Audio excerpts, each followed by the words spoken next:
Noswaith dda, a chroeso i bodlediad o'r Hwyrol Weddi ar y 10fed Sul wedi'r Trindod.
Os dywedwn ein bod yn ddibechod, yr ydym yn ein twyllo ein hunain ac nid yw'r gwirionedd ynom. Os gyffeswn ein pechodau, y mae fe yn ffyddlon ac yn gyfiawn ac fe fyddeia felly i ni ein pechodau a'n glanhau o bob anghyfiawnder.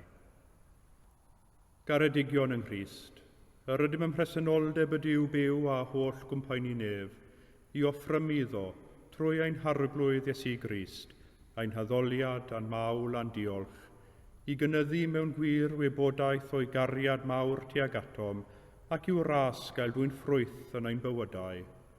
Yr ydym wedi dod i'w wrando a derbyn sanctaidd a'r Duw, i geisio grymusol nerth yr ysbryd glân ac i weddio dros y mae'n hunain a thros bawb, fel y derbyniwn y pethau hynny sydd rhaid i ni wrthynt yr ein lles a'n daioni. Ond yn gyntaf, cyffeswn ein pechodau, a cheisio gan ein tad, ei fyddeiant a'i dangnefedd. Cyffeswn i Dduw holl alluog, y tad y mab yr ysbryd glân, i ni bechu ar feddwl gair a gweithred. Gadawsom heb ei gwneud y pethau dylasam ei gwneud, a gwneithom y pethau na ddylasam ei gwneud. Gan hynny, gweddiwn ar ei Dduw drigyrhau wrthym. Trigyrhaed yr holl alluog Dduw wrthym, a maddau ni ein holl bechodau. Gwaredid ni oddi wrth bob drwg, pan cadarnhau a nerthu ym mhob daioni, a'n dwy'n i fywyd tragwyddol. Amen. Yr holl alluog Dduw sy'n maddau bawb sydd yn wir y difeiriol, a drigyrhaw wrthych, maddau i chwi a'ch gwared oddi wrth eich holl bechodau, eich cadarnhau a'ch cryfhau ym mhob daioni, a'ch cadw yn y bywyd tragwyddol, trwy Iesu Grist ein harglwydd. Amen.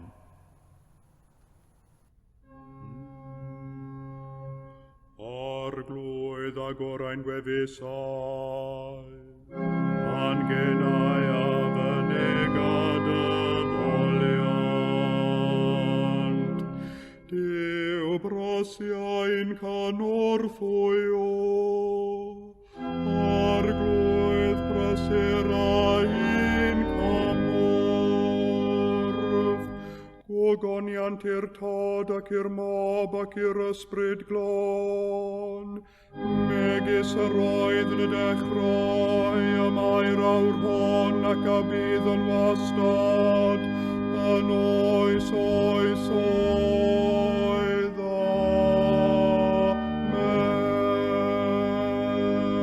Amen. Molwch yr arglwydd, Molianus fyddo enw'r arglwydd.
Blodeuant yng nghant y fwy fein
Y darlleniad o lyfr Jona, y bennod cyntaf yn dechrau. Daeth gair yr arglwydd at Jona fab Amitai a dweud, Cod, dos i Ninefe, y ddinas fawr, a llefara yn ei herbyn, oherwydd daeth ei drygioni i'm sylw. Ond cododd Jona i ffoi oddi wrth yr arglwydd i Tarsus. Aeth i lawr i Jopa a chael llong yn mynd i Tarsus, ac wedi talu ei dreiliau aeth arni i fynd gyda hwy i Tarsus oddi wrth yr arglwydd. Ond cododd yr arglwydd wynt nerthol ar y môr, a bu storm mor arw ar y môr nes bod y llong mewn perygl o gael ei dryllio. Yr oedd y morwyr wedi dechryn, a phob un yn gweiddi ar ei ddiw, a thaflasant y ger oddi ar y llong i'r môr i'w hysgafnhau. Ond yr oedd Jona wedi mynd i grombil y llong i orwedd, ac wedi cysgu. A daeth capten y llong ato a gofyn, Beth yw dy feddwl yn cysgu? Cod, a galw ar dy ddiw, efallai y meddylia'r Duw amdanom rhag ein difetha. Yna dywedodd y morwyr wrth ei gilydd, O achos pwy y daeth y drwg hwn arnom? Gadewch i ni fwrw coelbren i ni gael gwybod. Felly bwriasant coelbren, a syrthiodd y coelbren ar Jona. Yna dywedasant wrtho, Dywed i ni, beth yw dy neges? O ble y daethost? Prin yw dy wlad? O ba genedl yr wyt? Atebodd yntai hwy, Hebreor rwy fi, ac yr wyf yn ofni'r arglwydd, diw'r nefoedd, a wnaeth y môr a'r sychdir. A daeth ofn mawr ar y dynion, a dywedasant wrtho, Beth yw hyn a wnaethost? Oherwydd gwyddai'r dynion, mae ffoi oddi wrth yr arglwydd yr oedd, gan iddo ddweud hynny wrthynt. Yna dywedasant, Beth a wnawn athi, mwyn i'r môr ostegu i ni, oherwydd y mae'n gwaethygu o hyd. Atebodd yntai, Cymerwch fi, am taflu i'r môr, ac yna fe dywelar môr i chwi, oherwydd gwn mae hachos i y daeth y storm arw hon arnoch. Rhwyfodd y dynion yn galed i gyrraedd tir, ond ni allent, gan fod y môr yn gwaethygu o hyd yn ei herbyn. Yna gwaeddasant ar yr arglwydd a dweud, O arglwydd, paid a gadael i ni gael ein difetha am fywyd y dyn hwn, na rhoi gwaed di-euog yn ein herbyn. Ti yw'r arglwydd, ac yr wyt yn gwneud fel y gwely'n dda. Yna cymerasant Jona a'i daflu i'r môr, a llonyddodd y môr o'i gynnwrf. Ac ofnodd y gwyr yr arglwydd yn fawr iawn, gan offrymu aberth i'r arglwydd a gwneud addunedau. A threfnodd yr arglwydd i bysgodyn mawr lyncu Jona, a bu Jona ymol y pysgodyn am 3 diwrnod a 3 noson.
Daw'r darlleniad o ail lyfr Pedr, y trydydd bennod. Felly, ffrindiau annwyl, gan mai dyma dych chi'n edrych mlaen ato, gwnewch eich gorau glas i fyw bywydau sy'n lân a di-fai ac mewn perthynas iawn gyda Duw. Dylech chi weld fod ymynedd yr arglwydd yn rhoi cyfle i chi gael eich achub. Dyna'n union ddwedodd ein brawd annwyl Paul pan ysgrifennodd ato chi, ac mae Duw wedi rhoi dealltwriaeth arbennig iddo fe. Mae'n sôn am y pethau hyn i gyd yn ei lythyrau eraill hefyd.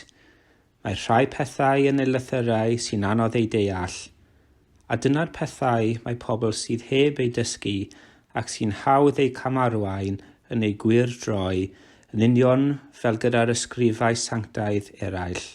Y canlyniad ydy ei bod nhw'n mynd i ddinistr.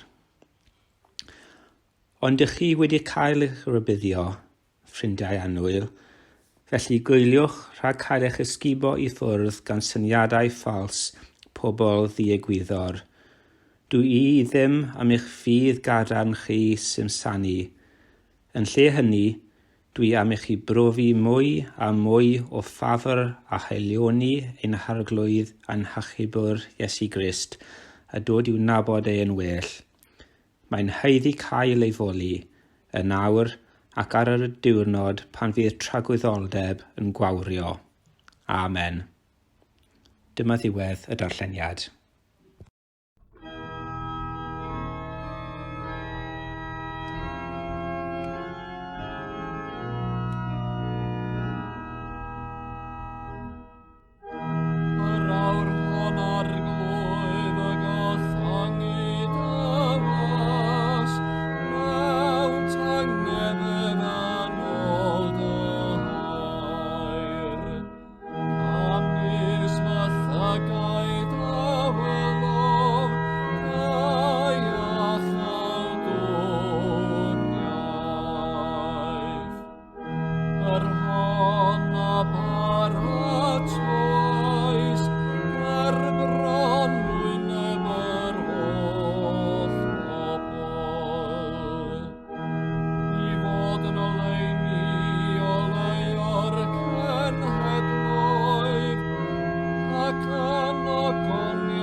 Credaf yn i'w dad holl gyfoethog, creawdwr nef a dear, ac yn Iesu Grist ein fab ef a'n harglwydd ni, yr hwn a gaed trwy'r ysbryd glân, a aned o fair forwyn, a ddioddefodd dan Pontiws Peilat, a groeshoeliwyd a fe farw ac a gladdwyd. Disgynnodd uffern, y trydydd dydd y cyfododd o feirw, a esgynnodd i'r nefoedd. Ac yma'n eistedd ar ddeheilawd i'w dad holl gyfoethog, o ddiynod aw i farnu'r byw ar meirw. Credaf yn yr ysbryd glân, yr Eglwys lân Gatholig, cymyn y saint, myddeiant pechodau, at gyfodiad y corff, a'r bywyd tragwyddol. Amen. Ar arglwydd a bo gyda chwi, a chydath ysbrydithau gweddiwn. Arglwydd drigar hawr ddim, Christ drigar hawr ddim, arglwydd drigar hawr ddim. Oen tad, yr hwnnwyd yn y nefoedd, sanctaidd i'r enw, deled y dair nas, gwneler dewyllus, megis yn y neb, felly ar y ddaiar hefyd. Dar oen i heddiw ein barab ein yddiol, a maddau ni ein dyledion, fel y maddau'n un ein dyledwyr, ac nac arwain ni brofedigaeth, aeth i'r gwared ni rhag drwg.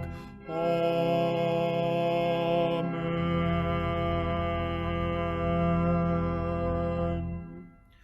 Arglwydd dangos dy drigaredd arnom, a chaniatau ni dy iachawdwriaeth, gwisg dy wain i dogion ag iawnder, a gnad y ddewis bobl yn llawen, arglwydd cadw dy bobl, o bendithiad etifeddiaeth, arglwydd cadw'r frenhines, ar oiwch anghorwyr ddoeth inem, arglwydd dyrod angnefedd yn ein dyddiau, ac amddiffyn i byth yn erthol, Duw glanhau'n calonau, ac adnodd ysbryd yn iawn o'n mewn. Caniatau arglwydd trigarog i'th bobl ffyddlon fyddaiant a thangnefedd, fel y glanhau'r hwynt oddi wrth ei holl bechodau, a Gwasanaeth i di a meddwl tawel, trwy Iesu Grist ein harglwydd. Amen.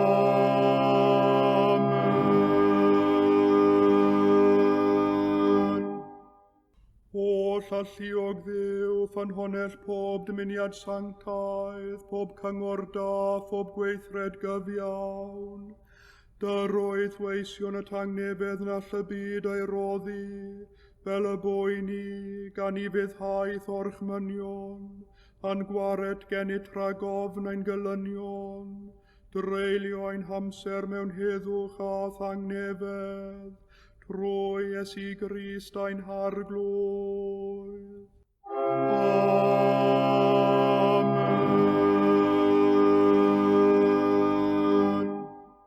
Gole ein tywyllwch at olygwn i ti o arglwydd, ac oedd fawr drigaredd am ddiffyn i rhag pob perygl ac embydrwydd yn os hon, trwy gariad deunig fab ein gwared o'r Iesu Grist. Amen.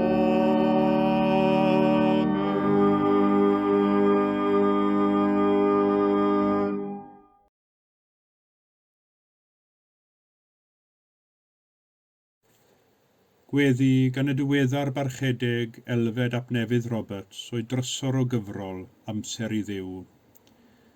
Arglwydd Dduw yn llon pob lle, yn bresennol ym mhob man yn agos atom yn awr, da gosrwydd yn gwmni ni, da gosrwydd yn ein gwroli, dy agosrwydd yn gyfrwng i ni dy adnabod. Offrymwn i ti gariad ein cylonau, ddyheuad dwfn ein hyneidiau, a chlod ac addoliad ein genau, trwy Iesu Grist ein harglwydd. Amen. Gweddiwn dros yr Eglwys yng Nghymru, dros ein hysgobion o ffeiriaid a diaconiaid a gweithwyr lleug, wrth iddynt wasanaethu pobl Cymru yn ystod y cyfnod anodd hwn. Rasysol dad, ni erfyniwn arnat yn ostyngedig dros dy Eglwys Lân Gatholig.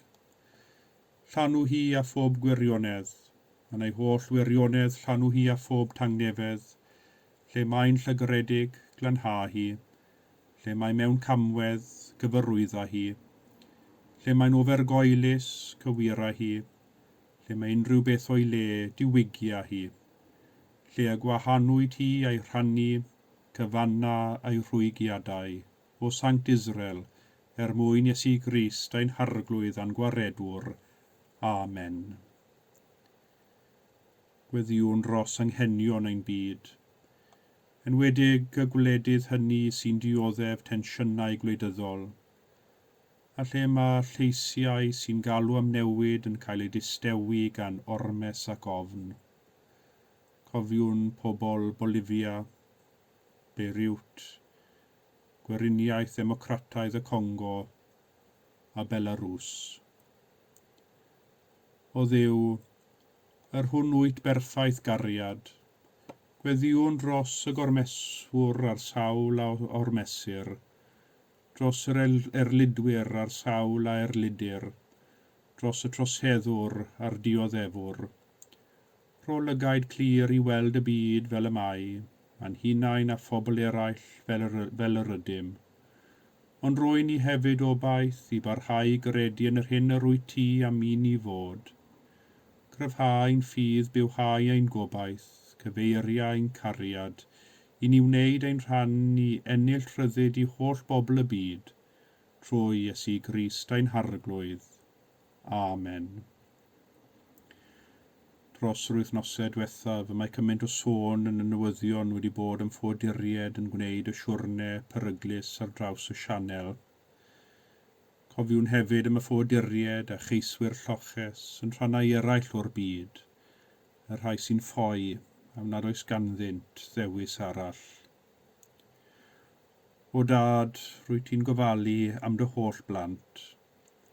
Gwyddom fod gweld rhai o'th blant yn dioddef ac yn marw o ddiffyg cysgod a bwyd, tra bod eraill a mwy na digon yn peri gofid i ti.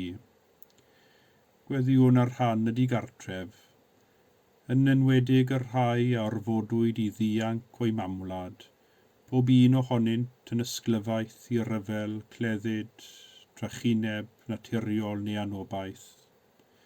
Meddala ein cylonau, fel y gweithiom tuag at fyd heb newyn, heb hunanelw, anwybodaeth na thrais.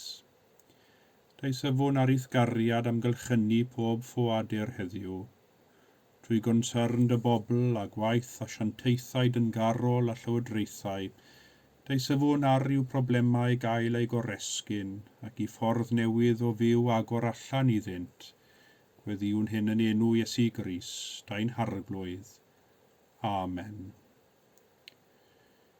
Wrth i ni gofio 75 mlwyddiant ers diwedd yr ail rhyfel byd gyda Japan yn ildio'r frwydr, gweddiwn dros y rhai sy'n dal yn dioddef creithiau'r rhyfel honno, creulondeb yng ngwersylloedd y carcharorion rhyfel,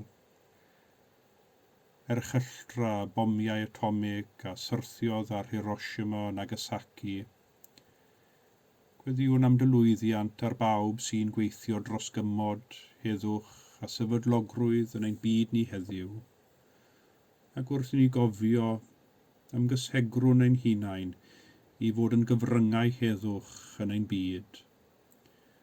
O Dduw, dewyllus yw cynnal neb a deiar mewn un tangnefedd. Gad i fwriad dy gariad mawr lewyrchu ar orferedd ein llyd a'n gofidiau. Bendithia waith pawb sy'n gweithio dros heddwch, Dyroi bawb sy'n ymddiffyn ein cenedl yr ewyllus sydd wasanaethu di yn gyntaf oll. Arhod angnefedd ymysg cenhedloedd, tangnefedd i'th eglwys, tangnefedd yn ein cartrefi, a tangnefedd yn ein colonnau, trwy Iesu Grist, tywysog tangnefedd. Amen. A gweddiwn dros yr rhai sy'n dioddef y noson hon. Ac mewn ysbaid o dywelwch, cofiwn yr rhai sydd wedi gofyn am ein gweddiau.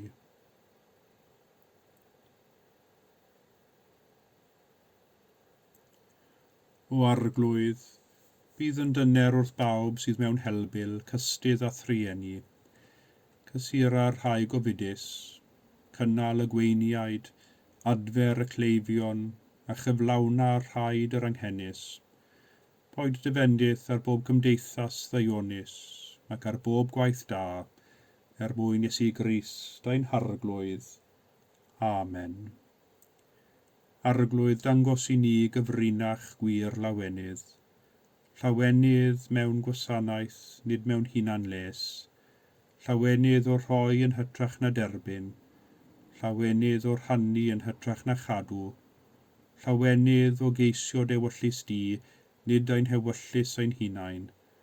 Llawenydd o ddilyn a charu Iesu Grist, ein harglwydd a'n gwaredwr. Amen. A dywedwn gyda'n gilydd eiriau'r gras. Gras ein harglwydd Iesu Grist a chariad Duw, a chymdeithas yr ysbryd glân, a fo gyda ni oll, byth bythoedd. Amen.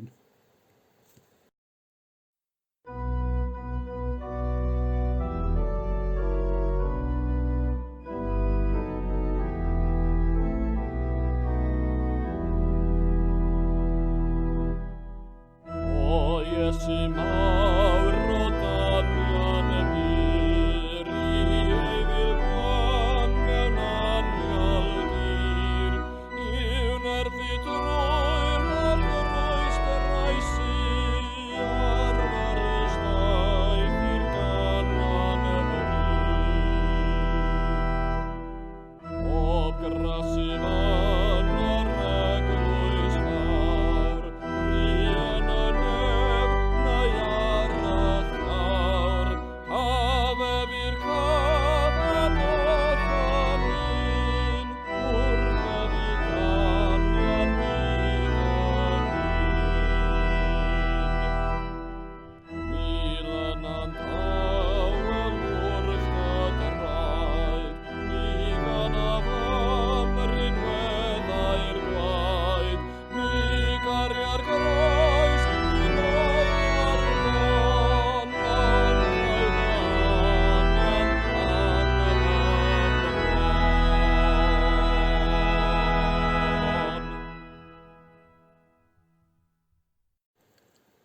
Ond cynyddwch mewn gras ac mewn gwybodaeth o'n harglwydd a'n gwaredwr Iesu Grist.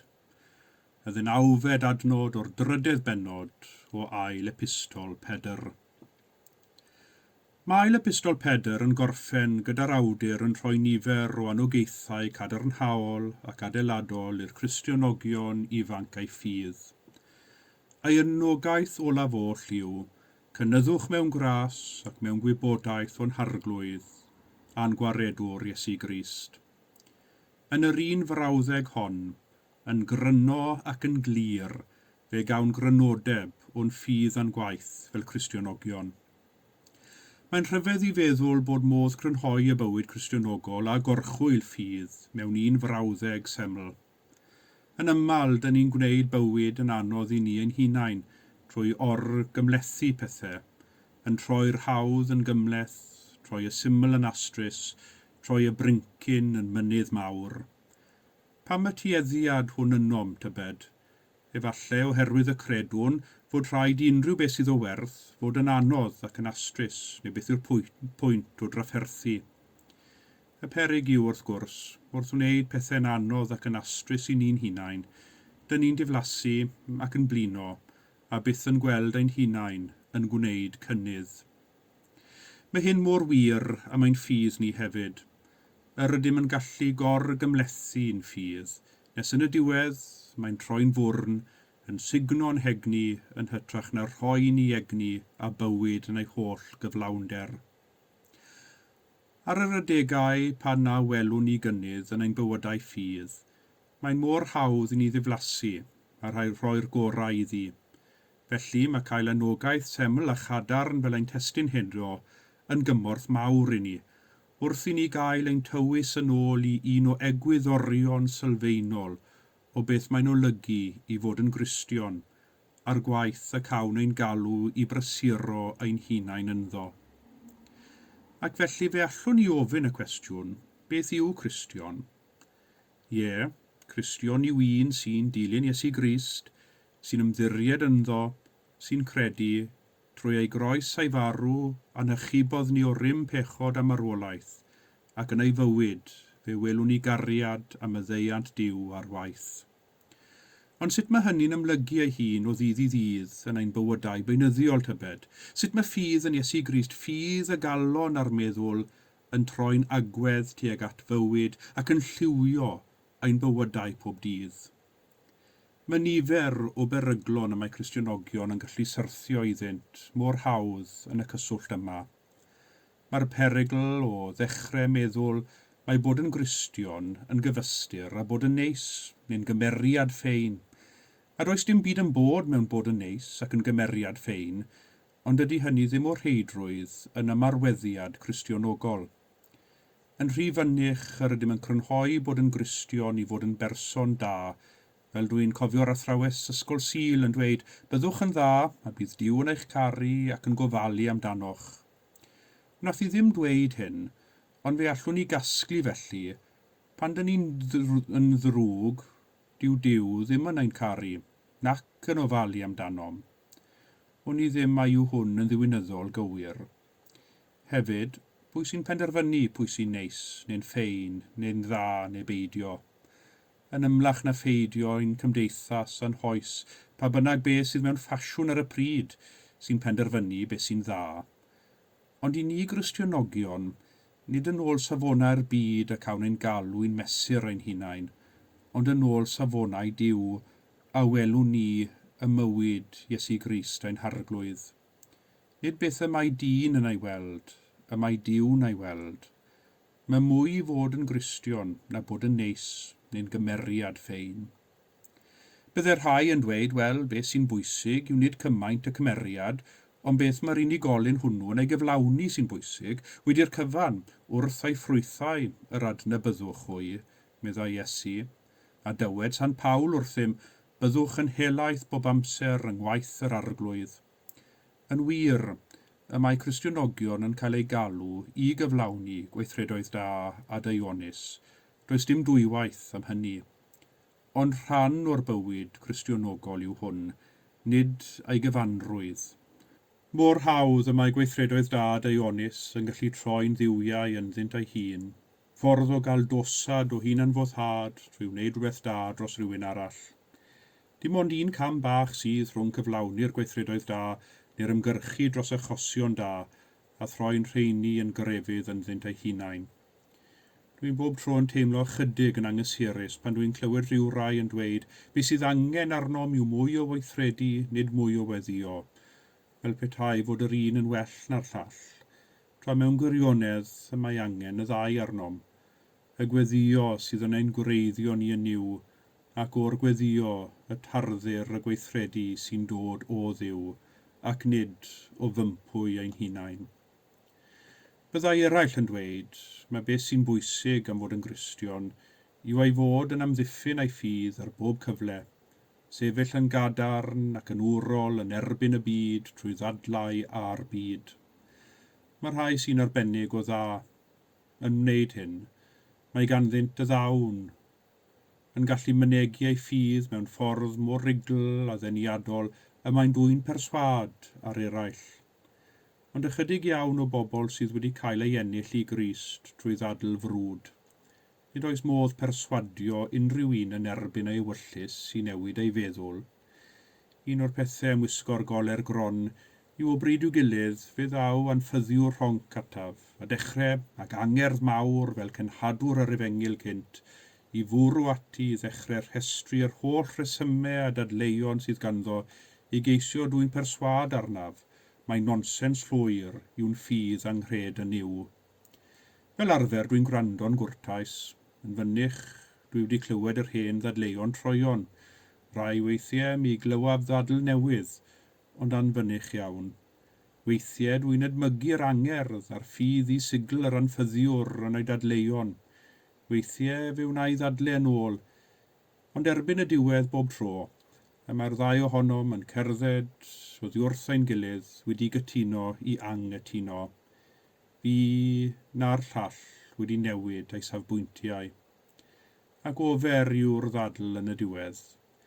Nid trwy ddadlau y mae dwi'n perswad, enwedig ar rhywbeth mor bwysig a ffydd. Beth felly yw ein gwaith fel Cristionogion? A dyma lle mae nogaeth olaf ail epistol Pedr yn dod â ni at yr egwyddor sylfaenol o'r bywyd Cristionogol. Cynyddwch mewn gras ac mewn gwybodaeth o'n harglwydd a'n gwaredwr Iesu Grist. Cynyddwch. Mae ffydd yn byw ynom. Mae'n rhan ohonom. Ac y mae popeth sy'n fyw yn naill ai'n tyfu neu'n marw. Nid oes dim sy'n fyw yn aros yn ei hunfan. Mwyn i ni fod yn eiddfed yn ein ffydd, ac mwyn i'r ffydd honno gael ei weld yn ein bywydau, trwy ein cymeriad, trwy ein geiriau, trwy ein gweithredoedd, trwy ein ffydd ddiysgog, yna mae angen iddi gynyddu ynom o hyd, neu mae'n gwywo ynom.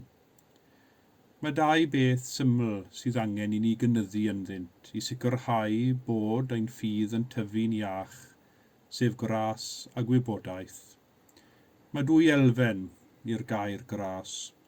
Yn gyntaf, mae'r gras a ddaw oddi wrth yw tuag atom ni, a'i gariad yn rhodd rhad i ni trwy'r anwylid a'i fab. Nid oes yr un rhodd arall sydd mwyaf gwerthfawr neu sydd mwyaf pwysig i ni. Ond gwybod fod Duw yn ein caru, ac mae yn ei gariad a'i fyddeuan rhad yr ydym yn byw ac yn bod. A sut mae cynyddu yn y gras hwn, ond trwy weddi. Y gweddi sy'n gosod ni yn dawel ym mhresenoldeb Duw, lle cawn fwynhau a'i gwmni ef. Y mwyaf i gyd y cynyddwn yn y gras hwn, a derbyn ein hun yn wrthrych cariad ein tad nefol, y mwyaf i gyd y down ni o hyd i'r rhyddid a'r gyflawnder bywyd sydd yn golygu y gallwn ni fod yn gyfryngau gras i eraill. Yr ail yw cynyddu mewn gwybodaeth o'n harglwydd Iesu Grist. Mae ffydd yn dechrau gydag adnabod Iesu yn arglwydd ac yn waredwr. Ond mae angen gwybodaeth amdano hefyd. Dysgu amdano ef, dysgu ei ddysgeidiaeth, wedi'r cyfan, fe yw'r athro. A sut dyn ni'n cynyddu yn y wybodaeth honno, ond trwy treulio amser yn darllen yr efengylau, myfyrio ar ei ddysgeidiaeth ei fywyd, ei farw a'i atgyfodiad, a gadael i'w eiriau treiddio a dod yn rhan o'n bywydau ni. Oherwydd, wrth i ni gynyddu mewn gras, wrth i ni gynyddu mewn gwybodaeth, y daw ein bywydau ni yn debycach i'w fywyd ef, ein harglwydd Iesu Grist. A byddwn ninnau yn gallu bod yn Grist i eraill, rhannu ei gariad ag eraill, a bod yn arwyddion byw sy'n dangos y ffordd sy'n arwain i fywyd, ffordd Crist a'i groes. Oherwydd dyna yw gwaith y Cristion, bod yn Iesu Grist i eraill. Iddo ef y bo'r gogoniant yn awr ac am byth. Amen.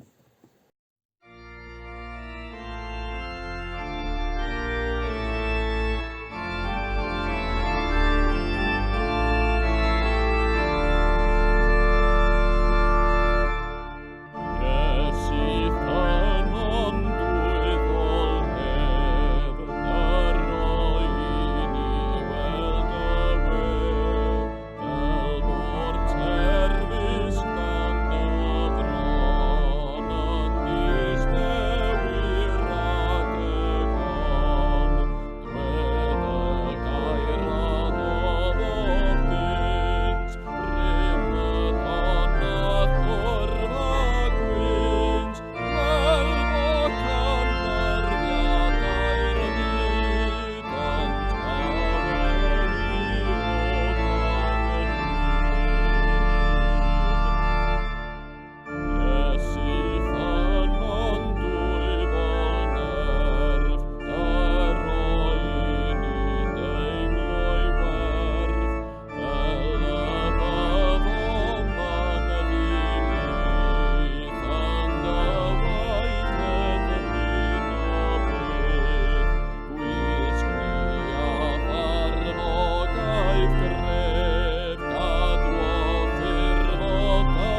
Tang nefedd Duw, sydd i'w chlaw pob deall, a gadwa'ch colonnau a'ch meddyliau yng ngwybodaeth a chariad Duw, a'i fab Iesu Grist a'n harglwydd, a bendith Duw holl alluog, y tad y mab yr ysbryd glân, a fôn eich plith ac adrigo gyda chwi yn wastad.